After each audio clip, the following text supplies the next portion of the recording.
Alors sur Presse Citron, Elon Musk et Volkswagen démontent le principe de moteur à hydrogène, une prise de position commune entre ces deux géants d'automobiles électriques.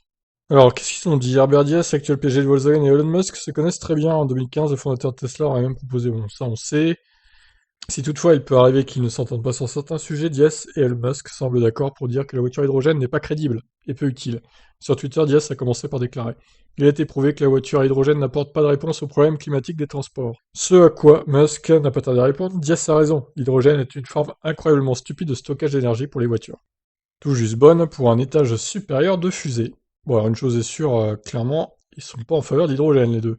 Donc vous verrez jamais de Tesla hydrogène, ça c'est une chose certaine, ni de Volkswagen d'ailleurs. Herbert Diess appuie ses propos en citant une étude menée par l'Institut de recherche sur les impacts climatiques de Potsdam.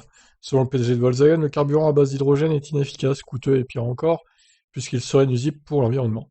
L'étude sur laquelle se base Diess explique: l'hydrogène constitue une fausse promesse et n'est pas en mesure de remplacer les combustibles fossiles sur une grande ampleur avant au moins une décennie.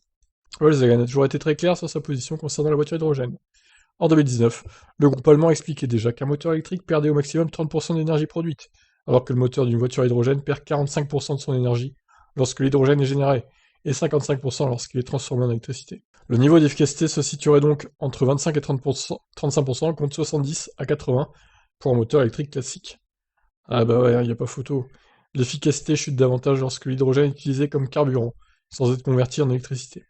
Si Tesla et Volkswagen restent farouchement opposés à l'hydrogène, d'autres constructeurs, importants comme Toyota, Hyundai ou encore BMW, soutiennent cette technologie.